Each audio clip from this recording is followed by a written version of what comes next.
kabar semuanya?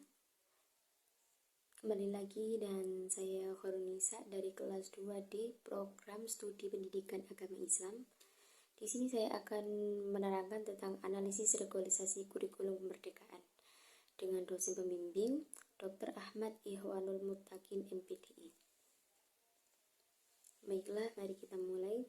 Di sini ada 3 rumusan masalah, yaitu yang pertama, definisi kurikulum kemerdekaan, yang kedua, karakteristik dan keunggulan kurikulum kemerdekaan, dan yang ketiga, tujuan kurikulum kemerdekaan.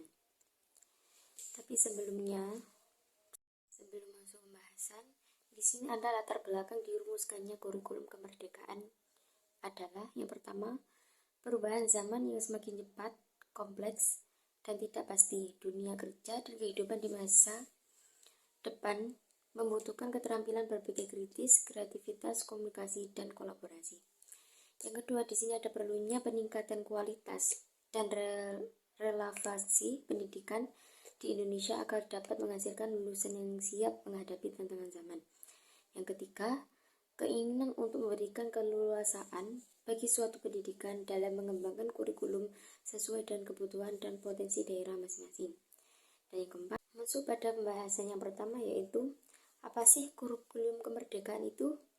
Kurikulum kemerdekaan adalah sebuah konsep kurikulum pendidikan di Indonesia yang memberikan kebebasan dan kemandirian kepada satuan pendidikan untuk mengembangkan kurikulum sesuai dengan kebutuhan, potensi, dan karakteristik daerah peserta didik.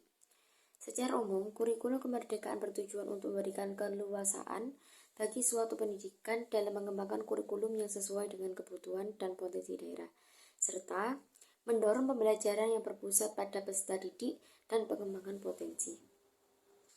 Pembahasan yang kedua yaitu karakteristik kurikulum kemerdekaan. Di sini ada 4, yaitu yang pertama, satuan pendidikan memiliki otonomi dan kewenangan untuk mengembangkan kurikulum sesuai dengan kebutuhan, potensi, dan karakteristik daerah serta peserta didik. Yang kedua, mendorong pembelajaran yang berpusat pada peserta didik dan fokus pada pengembangan kompetensi peserta didik. Yang ketiga, mendorong pembelajaran yang holistik bermakna dan konteksi di berbagai mata pelajaran dalam tema-tema pembelajaran yang saling. Yang keempat, mendorong mengembangkan muatan lokal yang relevan dengan konteks daerah dan meningkatkan keterkaitan antara pendidikan dengan kebutuhan masyarakat dunia nyata.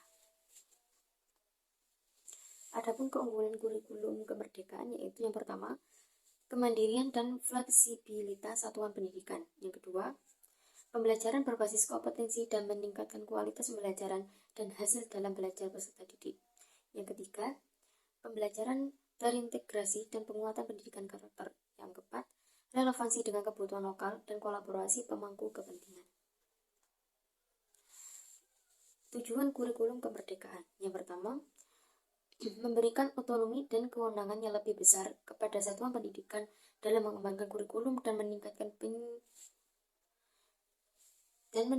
penyesuaian kurikulum sesuai dengan kebutuhan, potensi, dan karakteristik daerah serta peserta didik.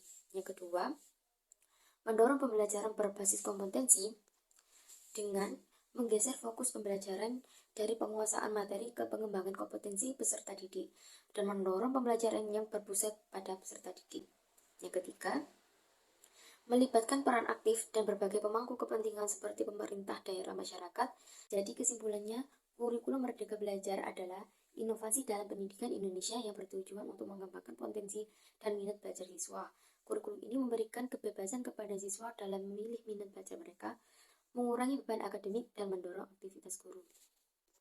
Sekian penjelasan dari saya. Kurang lebihnya saya mohon maaf. Wallahu a'lam ila aqwamit thoriq. Wassalamualaikum warahmatullahi wabarakatuh.